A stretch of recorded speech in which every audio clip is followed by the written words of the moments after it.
శరణ్య తిరిగి ఇంటికి రావటంతో అనన్య కోపంతో రగిలిపోతూ ఉంటుంది.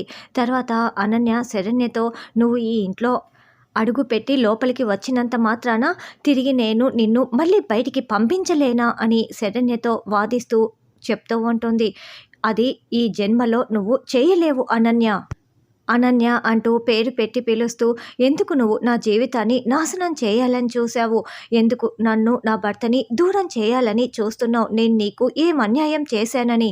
ఎందుకు నన్ను, నా భర్తని విడదీయాలని చూస్తున్నావు? ఎందుకు ఎందుకు ఎందుకు సమాధానం చెప్పు" అంటూ శరణ్య అనన్య చేతులు పట్టుకొని నిలదీస్తూ రగిలిపోతూ అడుగుతూ ఉంటుంది.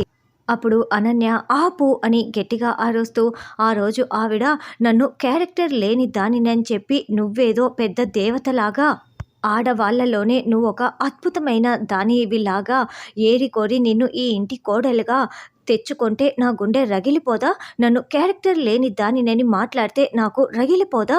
ఆ రగిలిపోతున్న గుండెతోనే ఈ ఇంట్లో అడుగుపెట్టి ఆ ఆనంద భైరవి కుటుంబాన్ని మంటల్లో కలిపేయాలనే నేను ఇలా చేశాను" అని అనన్య చెప్తుంటే దూరం నుంచి ఆనంద భైరవి ఇదంతా వింటూ ఉంటుంది.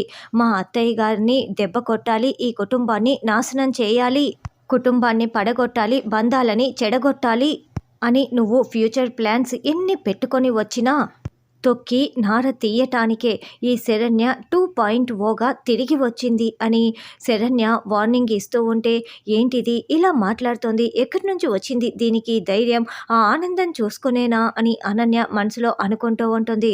మరి శరణ్య ఛాలెంజ్కి అనన్య ఇంకెంత ఛాలెంజ్ చేయనుంది అన్నది రానున్న ఎపిసోడ్లో తెలుసుకుందాం.